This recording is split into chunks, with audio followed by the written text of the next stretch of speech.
samahan niyo naman ako sa masayang araw ni Andrea Ñove. Dahil aalis kami, pupunta kami ng SM. Kasi birthday ng kanyang tatay. So, naglo-lotion na nga ako dyan kasi ayoko ng malagkit na balat. Lalo na mainit. Ayoko kasi nung nagpapaus yung kamay ko, be. Kaya maglo-lotion tayo for today's video. So, ang lotion na nga yan po ay White Dove. Kasi nung nakaraan, ang lotion ko Cetaphil, kaso expired na daw, kaya hindi ko na siya ginagamit. Tsaka yun, malagkit yun kapag natuyo man or hindi. Pero itong White Dove, hindi siya malagkit kahit matuyo man or hindi. Ayan te, tinanggal ko na yung ipit ko. Si ayaw ko. Tapos lalo na maganda dapat ang ate nyo. Huy! Pero ang kapal palanti ng pulbo ko dyan te. Kaya nag-blend ako konti.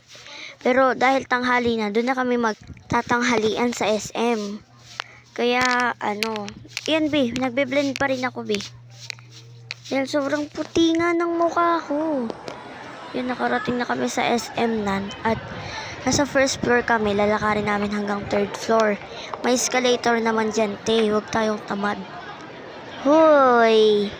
Pero ayan, naglalakad pa rin talaga kami dyan. Diba? Ayan Teo, pati paglakad ko. Yan, nasa escalator na kami. Yan yung first escalator na paakyat sa second floor, be. Okay. Yan, may dalang tubig kasi bawal sa akin ng mga soft drinks at juice. Kaya kahit saan man ako magpunta, sa bahay man or sa SM, tubig pa rin ang dala ko. Dahil bawal nga sa akin, diba? Kaya tubig lagi ang dala ko. Pero ayan, nasa taas na kami ng escalator at nasa second floor na din pati kami. Ayan, naglakad pa kami. Excited na ako dyan, Tapos di ko alam, parehas pala kami ng damit ni kuya na naka-black. Opo, naka-black po kami at habang si mama at papa is nakaputi. Tapos, pumunta kami sa tagiliran ng second floor kasi may tinignan kami pagkain doon. Usapan, maglalaro muna bago kumain. Hindi kakain muna bago maglaro, diba? Uy, ang ate nyo pa nagdesisyon, be. Ayun, hanggang sa nakakita kami dito sa third floor at nakahanap din kami ng sinihan at ang mahal pala ng prices, $299. Kasi tinuturo pa ni ate yung horror. Hala, hindi ka man naman manonood, be. Yan, tinuturo niya palagi, Kala mo talaga siya manonood lang. Pero ayan self ko pa rin ang bibidyohan natin for today's video. Ayan si mama be, kita nyo ba? Sorry kasi na habang naglalakad kami yung bubong lang parang ng SM yung nabibidyohan.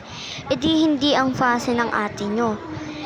Pero habang nagbibidyo ko dyan, kala ko kasi yung mukha ko yung nakikita ko at nabibidyohan ko. Yun pala be, yung bubong ng SM. Pero ayan, konti-konti lang naman nakikita ang fase ng ate nyo. Ayan si kuya, naka-black din, diba? Kita nyo naman. Kaya maglalaro na lang kami sa time prices kasi mahal daw yung price ng sinihan. Tapos, ewan ko kung bakit ayaw nila Basta gusto ko. Ayan naglalakad lang kami kasi paikot pa yung lakad namin. Imbis na yung sinihan, tapos lalakad na kami ng konti para dun sa time prices. Pero hindi pa talaga, umikot at umikot pa talaga kami para lang makapaglaro. Okay? Hoy! Walang ganun. Ayan, bubong pa rin talaga ng SM ang nabibidyohan, be. Habang ako'y nagpo-post. Hoy!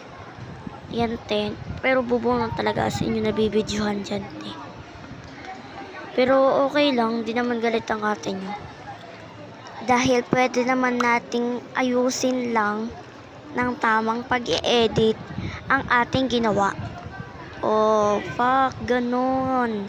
Ganun kasi pag nagbi-video ka, kasama din dapat yung mga binivideo nyo. Ayan yung time prices. Yan, malapit na kami, be.